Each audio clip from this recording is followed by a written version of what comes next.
It isn't real anymore. Hi.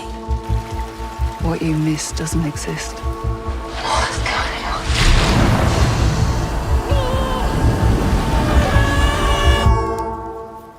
I'm just like having a moment, you know. So what attracted you, both of you, to this project, to join this movie?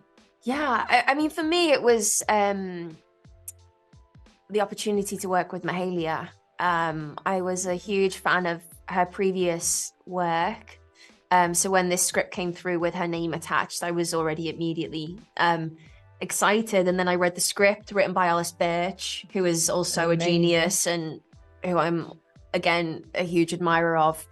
And yeah, I was really, really moved by the story and wanted to meet Mahalia as soon as possible so I could kind of hear from her what it was that she was, like envisioning. Then you left and I was like... left I me said yes. Yes. No, I know, but I was just like, I think I was playing it really cool, but by the end I was just like... Never play it cool around it. Not anymore. Not anymore, sorry. Yeah. What about you, Mahalia? Why did you want to make this film? Why did I want to make this film? So for me, I'd read the book quite a long time ago. I think around the time I had my first child, always related to my children, but actually this film specifically probably does track my parenthood. And it was so poetic and so beautiful. It really kind of moved me. And then later I read Alice Birch's script just after the lockdown and COVID, and I'd had a second kid through that experience, and it kind of sung to me in a completely different way. And I just felt like right now, this idea of what future we're going to have, and also I love that it spoke about that first year of parenthood, which is a moment of absolute change, where your body changes, the way you have to think completely shifts. Disruption. Yeah, it's a shift. It's a massive shift. I'd never really seen that depicted before, and it felt like a original landscape to explore, and that felt really exciting, I think. Yeah. So Mahalia, you mentioned obviously the book. How much changed from the page to the screen? I can't track that. I don't know. I feel like the kind of essence of it is the same, but in terms of exactly what happens when and how, that's had to shift for various reasons. So quite a bit has changed, but I think the idea that we're with women as she, in her motherhood, while she's dealing with the world around, is the internal quality of it is similar. So Jodie, this is such a demanding and powerful role to be playing. So what was the biggest challenge for you personally?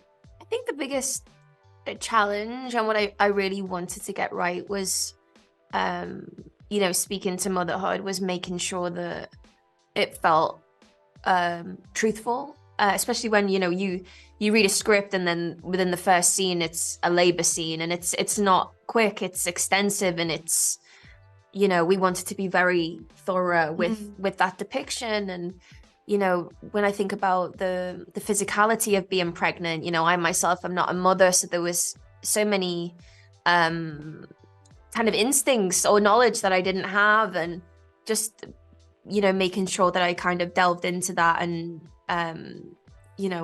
I really love that, actually. I have to say, when I think about the labor scene, the conversations we would have about breath and where you feel it in the body. And it was, that a kind of attention to detail that we were really, we really wanted and we really strived towards. And I feel that we really did achieve. I feel really proud of that. So it was things like that, really, that felt like a challenge. And also just the sense of, being in every scene with a newborn, or the babies were from like 8 weeks old to 8 months. Yeah.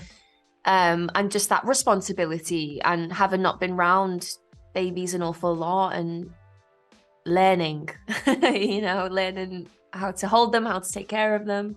And actually, when they got older as well, they're like 10, 11 months. And that was when it got quite tricky because they have their own minds. Completely have opinions. Yeah. Yeah, I actually read that there was like 15 different babies during the whole filming.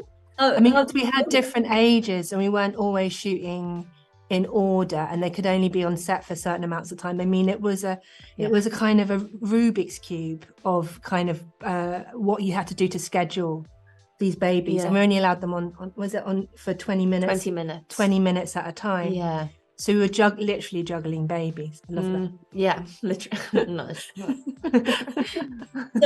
there's a beautiful scene where you, Catherine Watterson and Benedict Cumberbatch, you have this dance, this cathartic dance in the middle of nowhere. Did it feel as cathartic when you were filming it as it feels in the movie?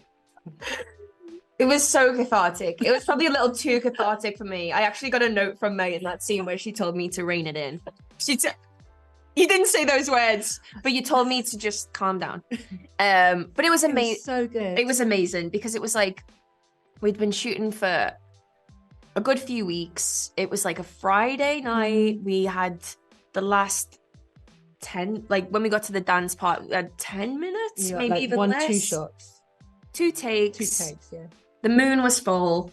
The moon was full. The moon was so full. We put the music on and it was incredibly cathartic. I think as well because it was an intense shoot and then we just had this moment where we could kind of let go. There was a lot of I know, everyone was kind of vibrating, which was nice. But yeah, of course, it provides such a huge release for the characters. It's like a split second where they kind of lose all inhibition and forget the reality of where they are. It's so necessary for the story as well. It was. And it was great that it was Benedict, actually, because he just came in and was like... He was there and he was like, all right, turn the music up. Yeah, he was like, let's go. Yeah. Yeah, it was great. That's amazing. So something I love about this movie is that it's very hopeful. Like it feels hopeful and not overly pessimistic as, you know, many apocalyptic movies would be. Is that something that it was important for you to, you know, for this movie to have? It's one of the first things we talked about, wasn't it? The kind of light and dark. I mean, that was like something that you felt really strongly about, and what I wanted for this film. I felt like that it's not hopeless. Yeah. You know, it is a journey, and it is something where you have to see the world in a different way. And you have to see the world through a baby's eyes and also through the kind of shifting landscape of the world. And at the end of it, you have to feel like there's room for improvement, you know, and that can only come from hope. But also the humor element, like, you know, like we were sort of keen on these little moments of humor that needed to be in it.